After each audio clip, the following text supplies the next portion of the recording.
कल्याण तालुक्यातील आणि हे आपलं रुंदे गाव. आणि ह्या रुंदे गावामध्ये गेली अनेक वर्षांपासून या ठिकाणी आपण ह्या कार्यक्रमाचं आयोजन करतोय. मार्गशीर्ष मासानिमित्त या ठिकाणी अनेक महिला एकत्र येऊन जो काही मार्गशीर्ष महिनाभर उपवास करतात, जे काही लक्ष्मीचं व्रत करतात, जी काही पूजा करतात, त्या निमित्तानं या ठिकाणी 5वा गुरुवार जो काही येईल तो मग पौष महिन्यात आला तरी पौष महिन्यामध्ये, तर त्यावेळेला आपण या ठिकाणी लक्ष्मीचं पूजन करतोय, सत्यनारायणची पूजा करतोय बरं का. आणि मग अनेक कार्यक्रमांचं आयोजन करतोय, त्यापैकीच एक ही प्रवचन सेवा. हा, तर विशेष म्हणजे काय माहिती आहे का, या कार्यक्रमाला आज 22 वर्ष पूर्ण होत आहेत. 22 वर्ष पूर्ण होत आहेत बरं का. एखादं झाड लावणं सोपं आहे, त्याचं संगोपन करणं खूप कठीण आहे. बरोबर आहे की नाही? झाड काय आपण कुठूनही आणून अगदी एखादं रोपटं लावू शकतो ना, रोपटं लावणं सोपं आहे, पण त्याचं संगोपन करणं कठीण आहे. आज जर पाहायला गेलं तर एक तप पूर्ण होऊन दुसऱ्या तपाकडे तुमची वाटचाल नव्हे तर अगदी दुसऱ्या तपाच्या जवळ आलेले आहेत तुम्ही. 22 वर्ष पूर्ण झालेली आहेत. 22वं वर्ष. मागच्या वर्षी आपण 21व्या वर्षी या ठिकाणी मौली याच वेळेला प्रवचन झालेलं. आणि म्हणून मी मगाशी आल्यानंतर नरेशला म्हणालो की 22 वर्ष, तर त्याचाही विश्वास नव्हता. एवढी वर्ष झाली म्हटलं, मला 21 वर्ष मागच्या वेळी सांगितली होती. मग त्याने घरात जाऊन विचारलं आणि मग त्यांना सांगितलं 22 वर्ष, 22वं वर्ष. म्हणून महाराज पण आता बोलले 22वं वर्ष आहे बरं का. म्हणजे रौप्य महोत्सवाकडे आपण वाटचाल करतोय. 25वं वर्ष म्हणजे रौप्य महोत्सव बरं का. दुसऱ्या तपाकडे वाटचाल करतोय, रौप्य महोत्सवाकडे वाटचाल करतोय. अशा प्रकारे या ठिकाणी आपण हे कार्य अनेक वर्षांपासून करत असतो. अनेक वर्षांपासून या ठिकाणी आजच्या दिवसाला अनेक कार्यक्रमांचं आपण या ठिकाणी आयोजन करत असतो. सगळ्या गावातील महिला एकत्र येऊन या ठिकाणी तुम्ही मोठ्या आनंदाने बरं का, मोठ्या उत्साहाने आजचा दिवस या ठिकाणी अनेक कार्यक्रमांचं आयोजन करून त्या कार्यक्रमांमध्ये सहभागी होत असतात, त्या कार्यक्रमांचा आनंद घेत असतात बरं का. त्यापैकीच या ठिकाणी ही माझ्या वाट्याला आलेली प्रवचन सेवा.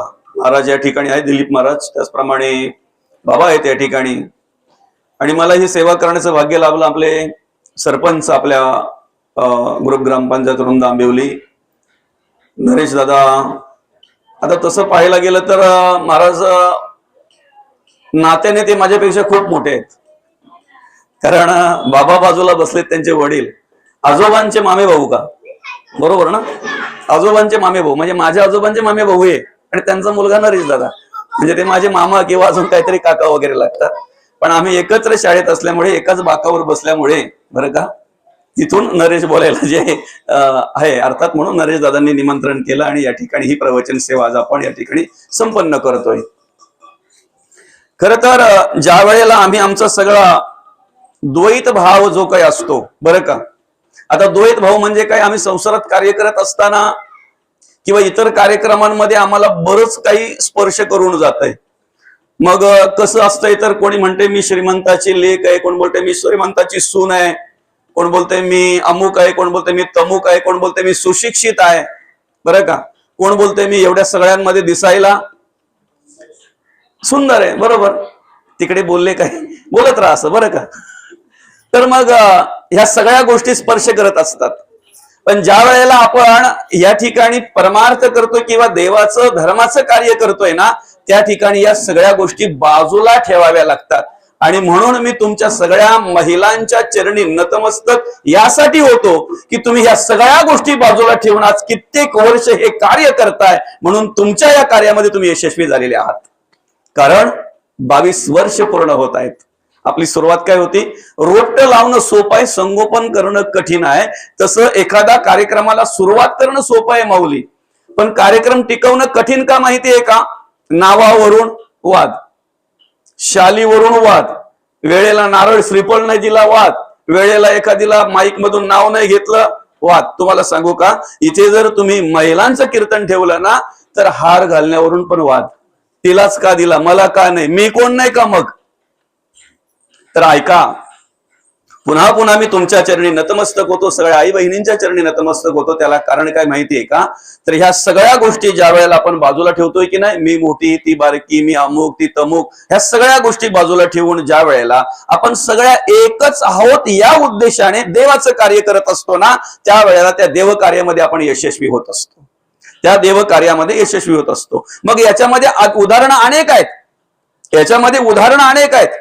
जगद्गुरु तुकोबांचा जर विचार केला तर जगद्गुरु तुकोबांनी ह्या गोष्टी सगळ्या बाजूला ठेवलेल्या, बरं का.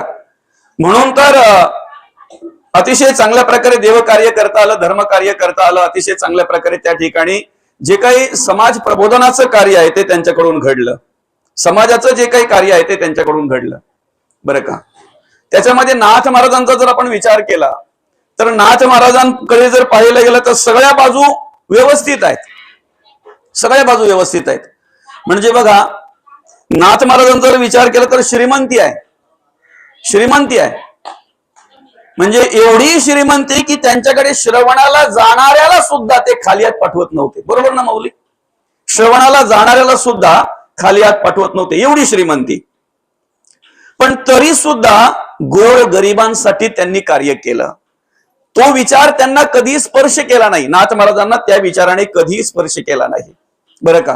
दुसरं, जातीचा जर विचार केला तर नाथ महाराज हे उच्च जातीमध्ये होते, अर्थात ब्राह्मण कुळामध्ये जन्माला आलेले. पण ज्या वेळेला एक अत्यंजचा मुलगा रेतीवर तापलेल्या वाळूमध्ये होरपळत होता, त्यावेळेला क्षणाचाही विचार न करता त्या मुलाला त्यांनी कडीवर घेतलं. विचार केला नाही की मी तर, समजतंय ना.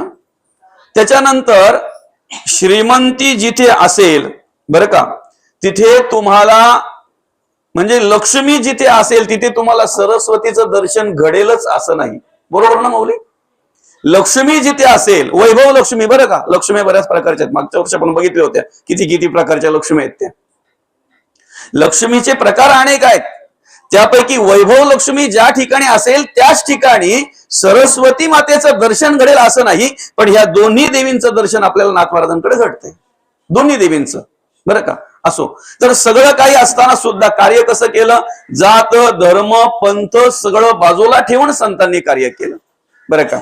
आता तसं जर पाहायला गेलं तर जगद्गुरु तुकोबा चैतन्य संप्रदायामध्ये कार्य केलं, मौली ज्ञानोबा नाथ संप्रदायामध्ये कार्य केलं, नाथ महाराजांनी दत्त संप्रदायामध्ये कार्य केलं. आदी करून सर्व संतांचा जर विचार केला तर संप्रदाय जरी वेगवेगळे असले तरी ज्या वेळेला देवाचं कार्य करायचं ना, त्यावेळेला तेही बाजूला ठेवून आम्ही सगळे एका देवाची लेकरं.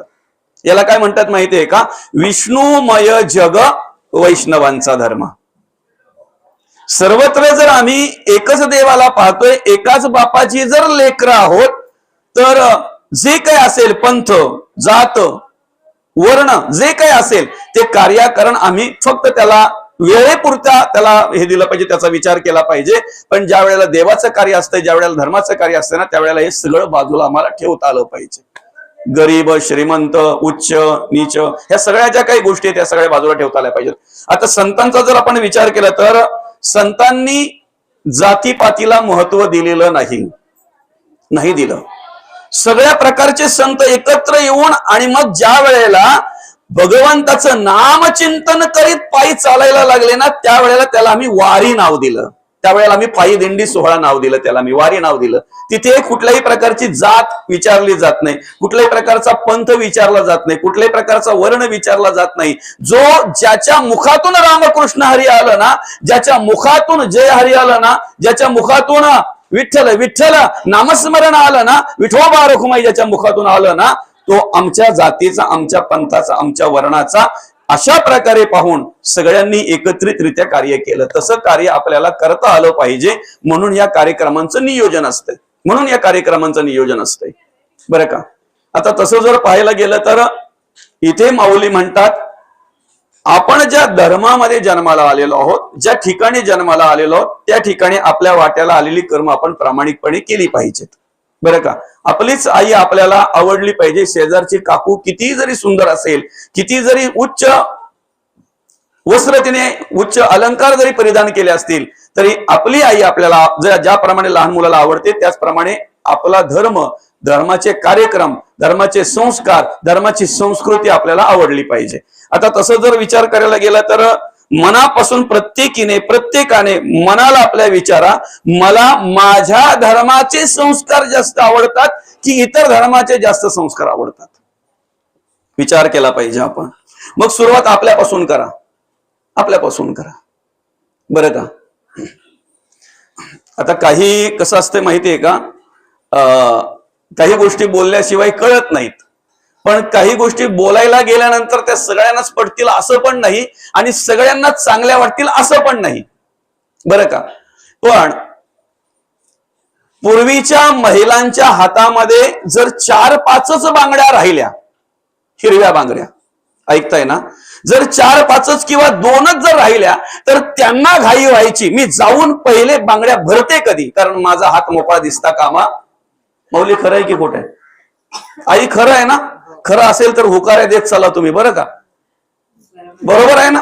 आईच्या हातात बघा त्या दोन्ही पण, त्या 2-3 माऊल्या बसल्यात ना वृद्ध, आहे की ना? दुसरं, त्यांच्या कपाळाला कुंकू एवढं मोठं की त्या मोठ्या कुंकवाकडे पाहून त्यांचा पती किती सामर्थ्यशाली आहे ना हे लोकांना कळायचं. कोणाची हिंमत होत नव्हती त्यांच्याकडे वाईट नजरेने पाहायची. मला बाकीच्या गोष्टी बोलायची गरज नाही, ऐकताय ना? मला बाकीच्या गोष्टी बोलायची गरज नाही, बरं का? आपण जगतोय वागतोय कसं ना, याला परमार्थ म्हणतात, याला देव कार्य म्हणतात, याला धर्म कार्य म्हणतात. कारण नुसती देवाला अगरबत्ती ओवाळून देव कधीही कृपा करणार नाही, बरोबर आहे ना? देवाला नुसता दिवा लावून कधीही देव कृपा करणार नाही. तर देव कृपा कधी करतो किंवा देवी प्रसन्न कधी होते माहितीये का? अन्नाचा उपवास करता करता जेव्हा आपण विचारांचा, कर्माचा आणि गुणांचा उपवास करतो ना, त्यावेळेला देवीची कृपा आपल्यावर झाली जाते, त्यावेळेला देवाची कृपा आपल्यावर झाली जाते. आणि तो झाला पाहिजे आपल्याकडून, बरं का? झाला पाहिजे, बरं का? आजचा दिवस जर पाहायला गेला तर 25 डिसेंबर, नाही का? बऱ्याच आयांनी आपल्या पोरांना काय काय बनवून शाळेत पाठवले असतील, पण जे काय काय बनवून पाठवतो ना, ती लोक काय काय बनवून 19 फेब्रुवारीला त्यांच्या मुलांना आपल्या संस्कृतीप्रमाणे, आपल्या संस्कारप्रमाणे पाठवत नाहीत त्यांच्या मुलांना. कारण ते त्यांच्या धर्माशी एकनिष्ठ आहेत. मला कुठल्याही धर्माबद्दल बोलायचं नाही किंवा वाद घालायचा नाही किंवा कुठल्याही प्रकारे निंदा नालिस्ती करायची नाही. फक्त एवढंच, आम्ही जर इतरांचं स्वीकारतोय, आम्ही काकूला आई बोलतोय, आपला विषय काय आहे बघा, आपला उभी काय आहे, आम्ही काकूला आई बोलतोय, चालेल का? किती प्रेमाने काकूला आई बोलल्यानंतर त्या ठिकाणी आईची माया आपल्याला मिळेल? किती किती प्रेमाने बोललो आपण, चालेल का? नाही चालणार ना. आपली आई ती आपलीच आई ना. तसं आमची जी संस्कृती आहे ना, ती संस्कृती जपण्यासाठी, टिकण्यासाठी, ती संस्कृती आमच्यापर्यंत आणण्यासाठी अनेक आयांनी आपली मुलं धर्मासाठी दिली, देवासाठी खर्च केली, देशासाठी खर्च केली अनेक मातांनी. तेव्हा आज आम्ही या रुंदे गावामध्ये, या प्रांगणामध्ये हे प्रवचन आयोजित करू शकलो आणि श्रवण करतोय. सहज नाही, सहज नाही. जर आपल्यासारख्या त्या वागल्या असत्या, जगल्या असत्या, तर मला सांगा, छत्रपती शिवाजी महाराजांचं दर्शन आपल्याला घडलं असतं, वैराग्याचे महामेरू असलेल्या जगद्गुरु तुकोबांचं दर्शन आपल्याला घडलं असतं, अवघ्या जगाची माऊली असलेल्या माऊली ज्ञानोबांचं दर्शन आपल्याला घडलं असतं. दुर्दैव हेच आहे की आमच्या मुलाला वासुदेव कोणते सांगावं लागतंय, पण नको त्या टोप्या घालून चॉकलेट देतो आणि मग घरी आल्यानंतर आमची पोरं विचारतायत, तो मला कधी मिळेल सांगा. म्हटलो का रे बाबा? तो मिळाला की मग आम्हाला खाऊ देतोय असं म्हणतात. अरे अख्खं जीवन त्या ज्याने दिलंय, अख्खं आयुष्य ज्याने दिलंय, ते तुझ्या आई वडिलांनी देव कधी शिकवले नाहीत, तुला धर्म कधी शिकवला नाही. आणि 2-4 महिने काय एखाद्या स्कूलमध्ये जातोय, तिथून तू काय घेऊन येतोय? तो त्याची भेट झाली की आम्हाला जे पाहिजे ते मिळतंय, जे आम्ही मागू ते देतोय. काकूला आई बोलल्यासारखं आहे, बरं का? काकूला आई बोलल्यासारखं आहे, बरं का? पूर्वीच्या महिला पहाटे उठायच्या, बरोबर ना आई? पहाटे उठायच्या ना. किती थंडी असू द्या, पाणी असू द्या, वारा, ऊन, पाऊस, कितीही कशीही स्थिती असू द्या, बरं का?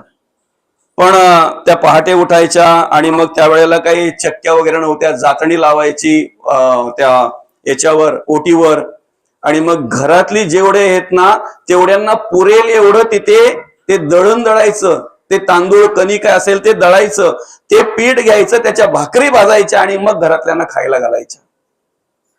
बरं का? आताच्या मुलांना सांगावं लागतंय जातनी कशाला म्हणतात, जातनी म्हणजे काय, कारण त्याची जागा चक्कीने घेतली. हरकत नाही, घेऊ द्या ना, चक्कीने घेतली ठीक आहे, हरकत नाही. आमचं काम तेवढं कमी केलं ना, महिलांचं काम तेवढं कमी केलं की नाही. पाट्यावर वाटायला आम्हाला जिथे अर्धा तास जायचा वाट ना, मिक्सर आम्हाला 5 मिनिटात करून देतो. खरं आहे की खोट आहे? मिक्सर आम्हाला किती मिनिटात करून देतो वाटणा? 5 मिनिटात. आणि मेहनत काय? काहीच नाही ना. म्हणून तर महिलांना आता रस्त्याला चालायला निघावं लागतंय. त्याला कारण काय? कारण काय त्याला? असो, चला हरकत नाही. पाट्याची आणि वरवंट्याची जागा मिक्सरने घेतली, जातनीची जागा चक्कीने घेतली. बरोबर आहे ना? बरोबर आहे की नाही? उखल आणि मुसल तर काही दिसच नाही आता, आहे का? नाही ना, खूपच कमी झालं ना सगळं, नाही का? खूपच कमी झालं. आणि दुसरं सांगू का, सासूची जागा सुनेने घेतली. काय? कारण मी माझ्या डोळ्यामध्ये कितीतरी ठिकाणी असे बघितलंय, सून पलंगावर बसून खाली बसलेल्या सासूशी बाता सांगते. कोणाची जागा कोणी घेतली? आणि उलट वरून सांगते, आई माझं ऐका ना, मी काय सांगते ते तर बघा, तुमची लय बडबड. कोणाची जागा कोणी घेतली? बरं, हे सगळं का सांगावं लागतंय माहितीये का? आपले संस्कार आणि आपली संस्कृती जर टिकवायची असेल ना, तर ह्या म्हाताऱ्या माणसांकडून, ह्या वृद्ध माणसांकडून आम्ही खूप काही शिकलंच पाहिजे, खूप काही शिकलं पाहिजे. तुझ्या कुशीतून इथे जन्मले रामकृष्ण बुद्धादी, थोर संत ज्ञानेश तुकोबा पूज्य महात्मा गांधी, बसली सासे का स्वस्थ भगिनी, ठोक आता ललकारी, हे हिंद भूमीचे नारी, हे हिंद भूमीचे नारी. 9 वर्षाची मुक्ताई 3 देवांना उपदेश करते. काय म्हटलेलं आहे? मुक्ताई नमो त्रिभुवन पावनी, आद्य त्रय जननी देवाची आहे. बरं का? ज्या वेळेला संन्यासाची पोरं म्हणून त्यांच्याकडे बघितलं जातंय, त्यांना हिनवलं जातंय, त्यांना बोललं जातंय, त्यांच्या अंतःकरणाला लागेल अशा प्रकारे ते शब्द त्यांच्या कानावर पडतात. कधीतरी माऊलींनी घराच्या बाहेर पडावं माधुकरीसाठी आणि एखाद्याच्या अंगावर सावली पारावी, त्याने जाऊन त्या इंद्रायणीच्या डोहामध्ये आंघोळ करावी आणि वरून काय म्हणावं, अरे बाटलो रे बाटलो, संन्यासाच्या पोराची सावली पडली. अरे जगण्याचा अधिकार आहे ना त्यांचा, जन्माला आलेले ते मनुष्य म्हणून जर जन्माला आलेले आहेत तर जगण्याचा अधिकार आहे, राहण्याचा अधिकार आहे. पण विशिष्ट प्रकारच्या लोकांनी त्यांना वालीत टाकले होते आणि संन्यासाची पोरं म्हणून जवळ करत नव्हते. बरं, किती त्याग करावा आई वडिलांनी म्हणजे पुन्हा मुलांना स्वीकारतील ही लोक? देहांत प्रायचित्तापेक्षा मोठी शिक्षा कुठली असेल? देहांत प्रायचित्तापेक्षा याच्यापेक्षा मोठा त्याग कुठला असेल सांगा ना? विठ्ठलपंत आणि रुक्मिणी माता दोन्ही आई वडिलांनी, अर्थात त्या दोन्ही उभयतांनी देहांत प्रायचित्ताची शिक्षा भोगूनही सहज स्वीकारलं नाही, सहज स्वीकारलं नाही. मग कधीतरी एखाद्या वेळी घराच्या बाहेर पडावं, माधुकरी मागायला जावं, काहींचे धडाधड दरवाजे लागावेत यांना पाहून, तर कधीतरी एखाद्या माऊलीला वाटावं की चला अरे लहान पोरं आहेत, काय करतील, काय खातील, म्हणून त्यांनी नकळत कोणाच्या तरी चुकून अशी ती जोडीमध्ये भिक्षा वाढावी. पण तेही कोणाला तरी कळलं ना की त्याने ती झोळी घ्यावी, उबडी करावी रस्त्यावर आणि सांगावा, रे तुम्ही संन्यासाची पोरं ना, जगून काय करताय, खाऊन काय करायचंय तुम्हाला, आणि ह्याच अवस्थेमध्ये आम्हाला कधी रे हा समाज स्वीकारेल, कधी रे आम्हाला समाज स्वीकारेल. शेवटी माऊलींनी ताटी लावून घेतली ना, ताटी लावून घेतली. शेवटी 9 वर्षाची मुक्ताई त्या ठिकाणी उपदेश करते माऊली ज्ञानोबांना, जगाच्या विश्वाच्या माऊलीला. योगी पावन मनाचा साही अपराध जनाचा, ताटी उघडा ज्ञानेश्वरा, ताटी उघडा ज्ञानेश्वरा. आणि ऐका, त्यावेळेला माऊलींनी ताटी उघडली म्हणून आज ज्ञानेश्वरी सारखा ग्रंथ, अमृत अनुभव सारखा ग्रंथ, हरिपाठासारखा ग्रंथ, चांगदेव पासष्टी सारखा ग्रंथ आज आम्हाला मिळाला आमच्या उद्धारासाठी. 9 वर्षाची मुक्ताई त्या ठिकाणी उपदेश करते 1400 वर्ष तपश्चर्या करणाऱ्या चांगदेव महाराजांना. खूप सामर्थ्य आहे, खूप. म्हणजे जेव्हा जेव्हा महिलांनी ठरवलंय ना तेव्हा तेव्हा क्रांती घडले, तेव्हा तेव्हा क्रांती घडली. फक्त महिलांनी ठरवलं पाहिजे महिलांनी. 1400 वर्ष तपश्चर्या करणारा चांगदेव महाराज, 1400 वर्ष तपश्चर्या करणारे चांगदेव महाराज, आणि इकडे 9 वर्षाची मुक्ताई. किती फरक आहे बघा. पण तरी मुक्ताई त्यांना उपदेश करते, उलट उलट माघारा गडिया फिरगोते खासी, भरला पूर मायेचा लोंढा वाहून या जासी, हे भव नदीचे पाणी रे गड्या मोठ ओढीते, भल्या भल्या पोहणारांचं उलथून पाडीते. तुम्ही फक्त संस्कार सोडू नका, संस्कृती सोडू नका, धर्म आचरणाने वागा, नीतीने वागा, नीतीने जगा. एवढं सामर्थ्य आहे का तिने देवांचं बालक करण्याचं सामर्थ्य महिलांमध्ये आहे, पुरुषांमध्ये आहे का? तिन्ही देवही झाले बाले, अनुसया सत्व हरावयासी, त्रैमूर्ती जाता करिवाळ त्यासी. बरे का, किती सामर्थ्य आहे. वेळेला जर ठरवलं एखाद्या पतिव्रतेने तर सूर्यही उगवू द्यायचा नाही, एवढं सामर्थ्य महिलेमध्ये आहे, एवढं सामर्थ्य महिलेमध्ये आहे. बरं का. नामदेव महाराजांना त्याच मुक्ताई उपदेश करतायत. जयास अखंड पांडुरंगाचा संग, का अहंकार गेला नाही, का अहंकार गेला नाही. खूप सामर्थ्य या महिलेमध्ये, फक्त आम्ही त्याचा वापर केला पाहिजे योग्य त्या ठिकाणी. आज ज्या मार्गशीर्ष मासानिमित्त तुम्ही हे उद्यापन ठेवलंय किंवा या ठिकाणी जी पूजा आपण आयोजित केलेली आहे, त्याच मार्गशीर्ष मासामध्ये श्री दत्त जयंती येते ना. कधीतरी ते अनुसया मातेचं चरित्र वाचा ना. गुरुचरित्र जर असेल तर 4था अध्याय वाचा. त्या अध्यायामध्ये काय दिले बघा, काय सांगितले बघा. त्रैमूर्ती अवतार कथन नाम जो अध्याय आहे ना, म्हणजे दत्तगुरूंचा जन्म कशा प्रकारे झालेला आहे किंवा कशा प्रकारे त्यांनी कार्य केलेलं आहे. आता तसं जर पाहायला गेलं तर भगवंताला अवतार घेण्यासाठी काहीतरी निमित्त लागतो. त्याप्रमाणे त्या ठिकाणी ते कार्य करण्यासाठी समजा एक निमित्त मात्र. पण त्या ठिकाणी जे पतिव्रता म्हणून अनुसूयेचं जे स्तवन केलंय ना, भूमी सुद्धा त्या ठिकाणी, आता बघा किती फरक आहे. आम्हाला त्या भूमीला स्पर्श करण्याच्या आधी पहिले भूमीचं दर्शन घ्यावं लागतंय. भूमीला आम्ही स्पर्श करण्याच्या आधी भूमीचं आम्ही दर्शन घेत असतो. पतिव्रतेचं दर्शन ती भूमी घेत असते, पतिव्रतेचं दर्शन ती भूमी घेत असते. दुसरं, दुपारच्या वेळेला जर आम्ही शेतावर काम करत असलो आणि सूर्य जर तापला ना तर आम्हाला सावलीचा आधार घ्यावा लागतो. पण ज्या वेळेला एखादी पतिव्रता असते ना, तिने त्या सूर्याला शाप देऊ नये, तिने कोपू नये म्हणून तिच्यासाठी तो सूर्य मंद मंद वाहत असतो, मंद प्रकाश देत असतो, वारा मंद वाहत असतो. अग्नीने सुद्धा सहकार्य करावं झळ लागू नये म्हणून. अशा प्रकारचं सामर्थ्य पतिव्रतेमध्ये आहे. कारण का, ज्या वेळेला आता अनुसूय मातेचं त्या ठिकाणी असं वर्णन केलेलं आहे की ज्या वेळेला पतिव्रता म्हणून तेवढं सामर्थ्य तिच्याकडे निर्माण झालं ना, फक्त ती पतिव्रता खरी पाहिजे. बरं का, म्हणजे खरी समजतंय ना. काहीतरी मिळावं म्हणून स्तुती करणारे वेगळे असतात, काहीतरी मिळावं म्हणून स्तुती करणारे वेगळे असतात. वगैरेचा दिवस जसं जवळ येईल तसा काहीच नाही मिळावं, काहीच नाही मिळावं, फक्त मला माझ्या पतीचं आयुष्य वाढावं, मला सौभाग्य प्राप्त व्हावं, जो काही कुंकू मी लावतो तो कुंकू लावण्याचा अधिकार मला शेवटपर्यंत मिळावा म्हणून देवाकडे प्रार्थना करणारे जे असतात ते वेगळे असतात. अर्थात मग ते सामर्थ्य कशा पद्धतीने प्राप्त होतंय बघा. ज्या वेळेला एक महिला, आपण नाही का दुपारच्या वेळेला शेजाऱ्यांकडे बसायला जातो, आता काही महिलांचं घरातलं आवरलं का मग त्या काय करतात, ठीक आहे चला आता घरामध्ये आपल्याला मोकळं एकट्याला कंटाळा येतोय म्हणून मग कुठेतरी विचारांची देवाणघेवाण व्हावी म्हणून ती शेजाऱ्यांकडे बसायला जाते. बरं का, त्या ठिकाणी पण बसल्यानंतर काय चांगल्याच विचारांची देवाणघेवाण होईल असं नाही, नाही का. मग तिथे कदाचित सासू काढतात, काही सासवा गेले असतील तर सून काढतात. काही अजून शेजारचं घेतात, तर काही अजून कुठले कुठले अध्याय तिथे निघतील सांगू शकत नाही, एकदा महिला 4-5 एकत्र बसल्यानंतर, नाही का? आणि खूप सामर्थ्य आहे महिलेमध्ये, खूप सामर्थ्य. मी पुन्हा एकदा सांगतो, तिन्ही देवांची बालकं करण्याचं सामर्थ्य कोणाच्यात आहे? कोणाच्यात आहे? महिलांच्यात आहे. बरोबर आहे की नाही? वेळेला सूर्यालाही उगवू द्यायचं नाही एवढं सामर्थ्य कोणाच्यात आहे? महिलांच्यात आहे. बरोबर आहे की नाही?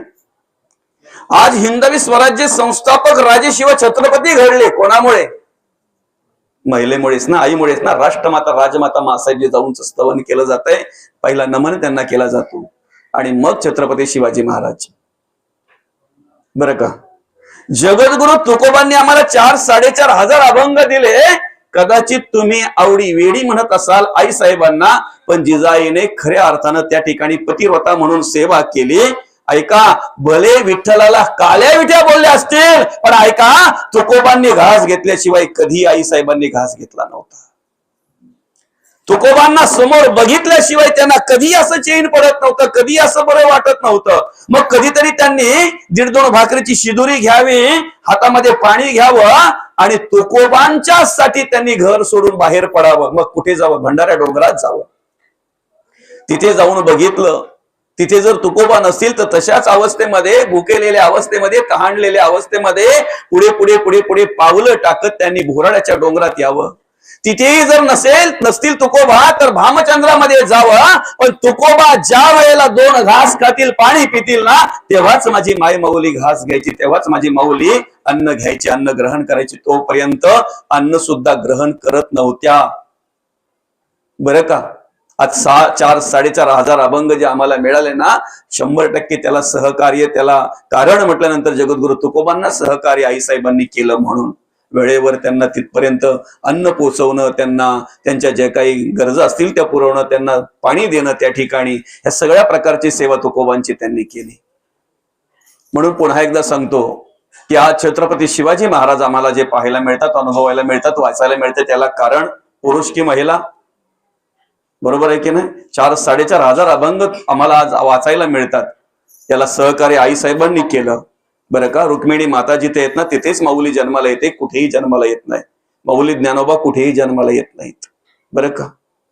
खरं तर आतापर्यंत जे जे काही वाखाणण्यासारखं झालंय ना, जे जे काही मोठे शूरवीर महात्मे जे जे काही होऊन गेले ना, त्यांना सगळ्यांना जन्माला घालणारी कोण आहे? महिलाच आहे ना. महिलाच आहे की नाही? बरोबर आहे की नाही? महाभारत कोणामुळे घडलं बरं? हा, महिलांमुळे की पुरुषांमुळे? महिलांमुळे. रामायण कोणामुळे घडलं बरं? आणि आज घराघरात महाभारत कोणामुळे घडतंय बरं? किती सामर्थ्य आहे बघा. जर तिने तिच्या चांगल्या गोष्टीचा जर वापर केला ना, तर क्रांती घडते. आणि जर वाईट गोष्टींसाठी जर तिने तिचं बळ वापरलं तर ऐका, एवढं सामर्थ्य तिच्याकडे आहे. म्हणून तर घरातले बोलतात ना, मामासने शिकवला सुधारला नाही, मावशीसने शिकवला सुधारला नाही, या पोर सगळ्याही शिकून झाला, या काही ठिकाणावर आला नाही, एकदाच लगीन करून दिला का मग बरोबर ठिकाणावर येईल. म्हणजे कोणीही त्याला ठिकाणावर आणू शकत नाही, पण महिलेने जर ठरवलं तर ती त्याला ठिकाणावर आणू शकते. समजतंय ना तुम्हाला? बरोबर आहे की नाही? एवढं सामर्थ्य त्या महिलेमध्ये आहे. ज्या वेळेला श्रीराम प्रभूंना राज्याभिषेक म्हणजे राजगादीवर बसवायचं, श्रीराम प्रभू राजगादीवर बसणार, त्या वेळेला त्यांचा राज्याभिषेक करायच्या वेळेला, राज्याभिषेक ज्या वेळेला करायचं ठरवलं, त्यावेळेला कोणालाही जेवढा आनंद झाला नव्हता ना, तेवढा आनंद कैकई मातेला झाला होता. मग रात्रीमध्ये काय गेम झाली बरं? काही वेळातच किती परिवर्तन झालं बरं? किती परिवर्तन झालं? आपला विषय काय? जर चांगल्यासाठी जर तुम्ही तुमचं सामर्थ्य वापरलं तर चांगलं होत आहे, पण वाईटासाठी जर वापरलं तर वाईटही घडायला वेळ लागत नाहीत. अशी कितीतरी उदाहरणं चालू वर्तमान कालामध्ये आपल्याकडे आहेत. कितीतरी उदाहरणं वर्तमान कालामध्ये अशी आहेत, कितीतरी. बरं का? म्हणून एकदा मुलीचं लग्न झालं ना, की आईने तिची खुशाली विचारणं, कशी आहे, काय नाही, कशी, बरं वाटतंय का, घरातल्यांना विचारणं, एवढं ठीक आहे. समजतंय ना? ज्या महिलांचा रोजचा फोन मुलीला जातो ना, आणि तासन तास बोलत बसतात ना, मला वाटत नाही की त्यांचा संसार सुखाचा होतोय म्हणून. या अनुभवाच्या गोष्टी आहेत बरं का, प्रत्यक्ष पाहतोय आपण. अरे ज्या कैकई मातेला श्रीराम प्रभू राजगादीवर बसणार म्हणून आनंद झाला होता, तीच कैकई माता आपल्या पतीकडे अर्थात दशरथ राजाकडे आपले राहिलेले वर मागून घेते आणि ते वर मागत असताना पहिले काय सांगते, राजगादीवर माझा भरत आणि रामाला वनवास विनंती करतात दशरथ राजा. अगं ठीक आहे ना, तुला वाटतंय ना राजगादीवर भरताने बसावं, ठीक आहे हरकत नाही, बसवला चल, पण रामाला वनवास का? काय एवढा बदल झाला बरं? कशामुळे एवढा बदल झाला? लगेच कोण भेटली तिला? हा, काय नाव तिचं? म्हणून तुम्हाला सांगतो मी, तुम्ही महिनाभर पोथी वाचली असेल ना, महिनाभर पोथी वाचली असेल ना, कोणी कोणी वाचली बरं? हात वरती करा. अजिबात घाबरू नका. कोणी कोणी वाचले हात वरती करा. तुम्ही माझ्या आई बहिणी सारख्या आहेत, नव्या नव्या आई बहीणच आहेत, सारख्या नाही. कोणी कोणी वाचली पोथी? ऐकली कोणी कोणी? सगळ्यांनीच बरोबर का नाही? ज्यांनी वाचली, ज्यांनी ऐकले ते येत आहेत. मला सांगा, महिनाभरामध्ये तुम्ही ज्ञानेश्वरी किती वेळा वाचली? हा, एकदा पण नाही. ज्ञानेश्वरी किती वेळा ऐकली? एकदा पण. बरं का, ऐका ना जरा, ऐका ना. केलंच पाहिजे, करू नये असं नाही, केलंच पाहिजे. आणि तेवढं आपण पथ्यही पाळले पाहिजेत, तेवढे पथ्यही पाळले पाहिजेत. पण आज जर आपण ते ऐकता ते वाचता ते रोध करता जर माऊलींची ज्ञानेश्वरी आपल्या पुढे जर असती, गाथा जर आपल्या पुढे असती, भागवत जर आपल्या पुढे असता, ऐका, आपला उद्धार करून देणारे जे ग्रंथ आहेत ना, ते आपल्या पुढ्यात आलेच पाहिजेत, ते वाचलेच पाहिजेत. कारण सांगतो तुम्हाला, तुम्ही वैभव लक्ष्मी यावा म्हणून आपण व्रत करतो, केलेच पाहिजेत. कोण म्हणते करू नये? केले पाहिजेत. ते देवीची पूजा केलीच पाहिजे. आमची श्रद्धा आहे, आमची निष्ठा आहे, आमचा विश्वास आहे. पण अजून ऐका, कैकई मातेचे कान कोणी भरले बरं? कोणी? मंथरेने. हे पटकन तुम्हाला बोलता आलं असतं जर ते वाचता हे वाचता आलं असतं. जर अजून मंथरेची जी कर्म आहे ती जर तुमच्या अंगी असतील ना, तर अजून 20 वर्ष जरी तुम्ही पोथ्या वाचल्या. मंथरा कळते ना तुम्हाला? आता कदाचित काही महिला बोलत असतील, पुढच्या वर्षी ह्या महाराजाला बोलवाचा. काही फरक पडणार? काहीच फरक पडणार नाही. कारण जे धर्म कार्य करण्यासाठी, देव कार्य करण्यासाठी आपण आयोजन करतोय ना, ते परिवर्तन घडावं म्हणून. आणि परिवर्तन जर नसेल, तुम्ही तुमच्या घरात त्या देवीच्या पुढे 5 फलं मांडल्यापासून जर तुमच्या सासूला तुम्ही कधी महिनाभर एक सफरचंद पण खायला दिला नसेल ना, तर पुढच्या वर्षी तुम्ही ती 5 फलं देवीच्या पुढे ठेवायची नाहीत. अरे त्या फलांकडे बघितल्यानंतर घरातला म्हातारा बोलतो, मामा का 1 वर्ष झाला सफरचंद अजून तोंडाला लागला नाही ना. घरातली त्याला ऐकवत्यात, ज्यांना बोलतात त्याला, या म्हाताऱ्याला काय हवा ना खावखाव धरले. देवीची फला म्हातारा मागतो. तुला लक्ष्मी म्हणून घरामध्ये आणले कोणी बरं? तू मापट ओलांडून घरी आली, लक्ष्मी म्हणून तुला घरामध्ये आणली कोणी? त्या देवाने ना, त्याच देवाने ना. अरे मग देव जर खाता पिता तुमच्याकडे फळे मागतोय, तर त्याला एखादं फळ द्यायला हरकत आहे का? आणि हे लक्षात ठेवा, लक्ष्मी कधी कोपत? लक्ष्मीच्या पुढचं फळ जर तुमच्या पोराने घेतलं, मी स्वतः बघितलेलं आहे, ज्या वेळेला पोराने संत्री पळवली, त्या वेळेला त्या पोराची वाट बघत बसली ती आई. कशासाठी? हा, दुसरे फळ त्याला काढून द्यायला. अरे मग चालत्या बोलत्या देवाने खाल्लं, खाऊ द्या ना. आणि दुसरं ऐका जरा दुसरं, लक्ष्मीच्या पुढची फळं जर पोरं चोरत असतील, पोरं घेत असतील, त्यांना गरज आहे, त्यांना वाटलं असेल खावं म्हणून, तुमच्यावर लक्ष्मी कधीही कोपणार नाही. कधीही कोपणार नाही. लक्ष्मी कधीच कोपत नाही. आणि कोपतो तो देव नाही. जर जगद्गुरु तुकोबांच्या, माऊली ज्ञानोबांच्या विचाराने जर आपण चाललो ना, बरं का, जर शांतीब्रह्मनाथ महाराज असेल, बरं कान्होपात्रा किती जणांनी वाचली? मुक्ताबाई किती जणांनी वाचली? बहिणाबाई किती जणांनी वाचली? तेही जाऊ द्या. चला, ज्या माय माऊलीच्या मुले आमच्या मांडीवर आज पुस्तक आहे, ग्रंथ आहे, जिने आम्हाला शाळेमध्ये जायला लावलं, ती सावित्रीबाई फुले किती जणांनी वाचली? कितींनी वाचली? आम्हाला अधिकार कोणामुळे मिळालाय माहिती? पुस्तक मांडीवर घ्यायचा आणि ग्रंथ मांडीवर घ्यायचा. ग्रंथ आपण जे वाचतो ना, एक वेळ अशी होती, बाबांना माहिती असेल, कदाचित त्यांचा अभ्यासही असेल, महिलांनी ग्रंथाला हात लावायचा. तुम्हाला ग्रंथ वाचायचा अधिकार कोणी दिलाय माहितीये का? अधिकारच नव्हता ना बाबा. मग हे आम्ही विचार केलं पाहिजे की ऐका, हे कशासाठी असतंय माहितीये का? तुम्ही दरवर्षी अतिशय चांगल्या प्रकारे कार्यक्रमांचं नियोजन करता आणि केलंच पाहिजे. फक्त परिवर्तन घडावं म्हणून करतो एवढं स्मरणात ठेवा. आम्हाला काय करायचंय माहितीये का? हे प्रवचन टाइमपास म्हणून तुम्ही ठेवलेलं नाही. टाइमपास म्हणून ठेवलेलं नाही. ती मंथरा जी आहे ना, कान फुकणारी, तिच्या वृत्तीमध्ये बदल घडवायचा आहे म्हणून प्रवचन आहे. तिच्या विचारामध्ये बदल घडवायचा आहे म्हणून प्रवचन आहे. आणि जर विचारामध्ये, वृत्तीमध्ये जर बदलच घडत नसेल माऊली, तर आम्ही तरी किती ओरडावं आणि का ओरडावं? बरं, का माहितीये का? कदाचित तुम्हाला वाटत असेल की महाराज असे बोलतात, बरं का, पण माझा अधिकार आहे बोलण्याचा. मी तुमच्या समोर वाढलेलो आहे, घडलेलो आहे. इथे माझ्या आजोबांचे म्हणजे नातेवाईक, अर्थात मामी भाऊ या ठिकाणी बसलेत. बाबा म्हणजे यांनी तर मला अगदी लहानपणापासूनच बघितले, महाराजांनी बघितले, आपण सगळ्यांनी बघितलंय. एक देवाची कृपा अशी आहे की पहिल्यापासून आतापर्यंत कुठलंही व्यसन नाही आणि केलेलंही नाही. ऐकताय ना? केलेलंही नाही. ज्या दिवशी एखादं व्यसन माझ्याकडे असेल ना, त्या दिवशी मी हे व्यासपीठ सोडलेलं असेल. परिवर्तन घडावं म्हणून जर आपण परमार्थ करतोय ना, परिवर्तन घडावं म्हणून जर आपण देवकार्य, धर्मकार्य जर करतोय, तर ते घडलं पाहिजे ते. बरं का? ती मंथरा जाऊन फक्त कानामध्ये बोलली कैकेयी मातेच्या, चांगल्यासाठी जर तिने ते शब्द वापरले असते तर दुसऱ्या दिवशी राज्याभिषेक श्रीराम प्रभूंचा झाला असता.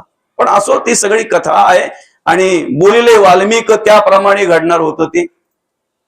पण इथे आम्हाला जर आमच्या जगण्या वागण्यामध्ये जर ते पात्र कळत नसेल, अजूनही सीतामाईचा एकही गुण जर आमच्याकडे येत नसेल, तर आम्ही जगता वागताना श्रीराम प्रभूंप्रमाणे जगलं वागलं पाहिजे. पुरुषांनी एक पत्नी, एक बाणी, एक वचनी, तिथे आम्ही एकनिष्ठ राहिलं पाहिजे. बरं का? पण आज महिलांविषयी असल्यामुळे सीतामाई मला सांगावी लागणार आहे. राजाची मुलगी, जनक राजाची मुलगी, बरोबर आहे की नाही? जनक राजाची मुलगी, दशरथ राजाची सून, जनक राजाची मुलगी, दशरथ राजाची सून, विश्वाच्या मालकाची पत्नी, विश्वाच्या मालकाची पत्नी.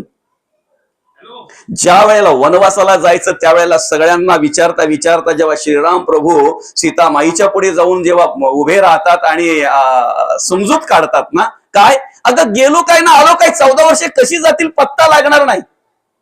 समजतंय ना? ही भाषा कळते ना तुम्हाला? काय म्हणतात? गेलो काय आणि आलो काय, 14 वर्षे कशी जातील पत्ता लागणार नाही. या अशा प्रकारे समजवत असताना सीतामाई काय म्हणतात माहितीये का? निरोप कोणाचा घेताय आता, जेथे राम तेथे सीता.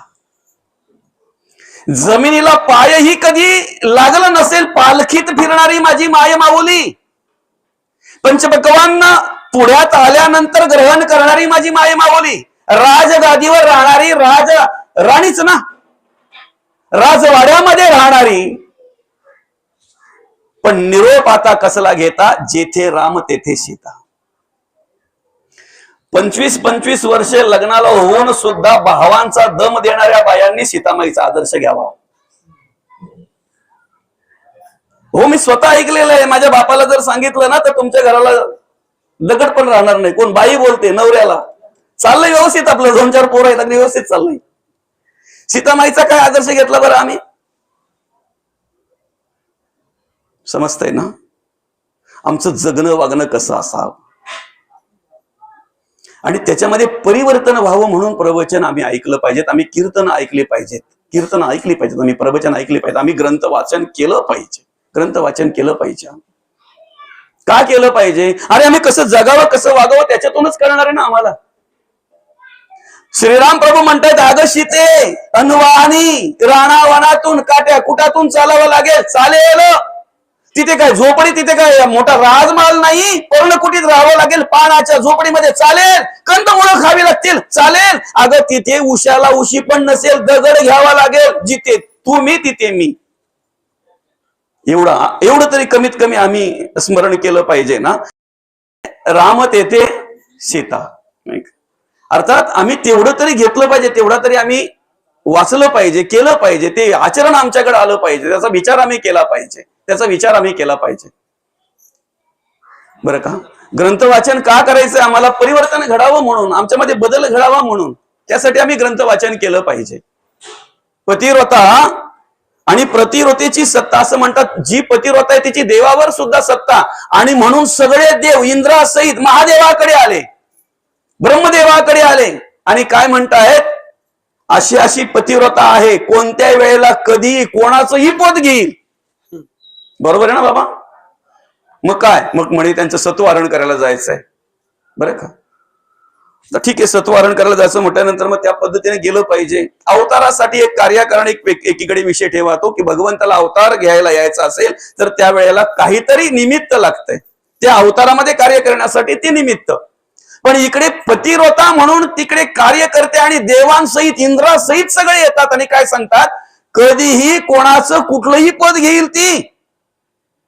आज सूर्य सुद्धा तिच्यामुळे कमी तापतोय, वारा सुद्धा मंद वाहतोय, ही भूमी सुद्धा तिचं दर्शन घेण्यासाठी उत्सुक होते, कुठल्याही प्रकारे शाप देऊ नये म्हणून. आणि मग ते निघाले, तिन्ही देवही त्या ठिकाणी निघाले. तिथे गेल्यानंतर मग बघितलं तर खरी पतिव्रता होती ना. आता दुपारच्या वेळेला जशा बाया जातात की नाही, असाच विषय होता ना आपला. शेजाऱ्यांकडे गेल्यानंतर मग काय काय काय काय मग चालतंय सगळं काही. तशा मग एक शेजारची बाई शेजाऱ्यांकडे गेली बसायला, बरं का. आणि ती बसायला गेल्यानंतर बाजूला सासू झोपलेली. आता सासू बिचारी थोडी आजारी होती, तिने बघितलं की कुठेतरी बाजूला राहण्यापेक्षा माझ्या नजरेसमोर राहील, ऐकताय ना, सासू माझ्या नजरेसमोर राहील. आणि म्हणून मग तिने अशी बाजूला सासू होती, सासूच्या बाजूला उखळ ठेवलं, आणि मुसळामध्ये काहीतरी ती कांडत होती, समजतंय ना, त्या उखळामध्ये मुसळाखाली काहीतरी ती कांडत होती. आणि सासूशी पण एकीकडे बोलत होती, कारण बिचारी आजारी असल्यामुळे संभाषण सुरू होतं. आणि ही शेजारची बाई ते सगळं दृश्य पाहत होती तिच्या बाजूलाच बसून, बरं का. ऐका जरा. तेवढ्यात काय झालं माहितीये का, रोज सकाळी 7 वाजता जाणारा तिचा पती संध्याकाळी 7 वाजता येणारा, पण दुपारी सुट्टी झाल्यामुळे दुपारच्याच वेळेला नेमका आला. आणि जसा आला बघितला ना, देवभान विसरली, तो आलेला बघितल्याबरोबर, बरं का, तशीच गेली, ग्लासभर पाणी आणलं, त्या पतीच्या हातात दिलं, आणि येऊन ज्या वेळेला पुन्हा त्या उखळाजवळ आली त्यावेळेला ते मुसळ वरतीच होतं, ऐकताय ना. ते पकडल्यानंतर खाली आलं. आता हे बघितलं शेजारणीने आणि विचारायला लागले, हे काय असतंय नक्की. तेव्हा तिने सांगितलं, हे पतिव्रतेचं सामर्थ्य असते. कारण नवरा ज्या वेळेला माझ्या डोळ्यात मला दिसला ना, त्यावेळेला माझं कर्तव्य होतं, हे ह्या वेळेला आलेत, थकलेले आहेत, कमीत कमी त्यांना आल्याबरोबर पाणी द्यावं, आणि पाणी द्यावं माझं कर्तव्य म्हणून मी देहभान विसरून गेले, मी काय काम घेतलं हे विसरून गेले, माझं कर्तव्य मी करायला गेल्यामुळे ते मुसळ सुद्धा वरती होतं, वरतीच राहिलं. ज्या वेळेला येऊन परत पकडलं त्यावेळेला ते खाली आलं. तेव्हा ती शेजारीन बोलते, पतिव्रतेमध्ये एवढं सामर्थ्य असतंय का? हो म्हणे, एवढे सामर्थ्य असतंय. आता हिने प्रयोग करावा का? दुसऱ्या दिवशी नवऱ्याला सांगते, त्या काही जमणार नाही, तुम्ही रोज 7 वाजता येता, 7-8 वाजता येता, उद्या 7-8 वाजता येऊन जमणार नाही. उद्या तुम्ही दुपारच्या सुट्टीत काय अर्ध्या हाफ डेने यायचा, म्हणजे यायचा. आता तिची सासू आजारी होती, माऊली हिची काय आजारी वगैरे नव्हती, पण त्या क्रिया जर करायची तर मग सगळा तसंच झाला पाहिजे ना. वृद्ध होती, जास्त म्हातारी होती, पण सांगितलं, आई तुम्ही इथंच झोपा. ती पण बोलते, अरे कधी अंग टाकलेलं दिसलं तर याची उचल आपट होते ना, आज तर डायरेक्ट झोपायला सांगते, नाही तुम्ही इथेच झोपा. तिचीच मुखड आणली, मुसळ तिचाच आणला शेजारणीचा. आणि बरोबर तिला माहिती, आपण 12 वाजता यांना सांगितलं यायला, 11:45 तिने कांडायला घेतलं ती, बरं का. आता 12 वाजता ज्या वेळेला तो आला त्यावेळेला त्याला बघितलं तेव्हा मुसळ खाली होतं, वर फेकायची गरज, पण तिला सामर्थ्य बघायचं होतं ना. तिला पावर बघायची होती ना. ते मुसळ वर फेकलं, पाणी भरलेला ग्लास घरातून घेऊन येते तर सासू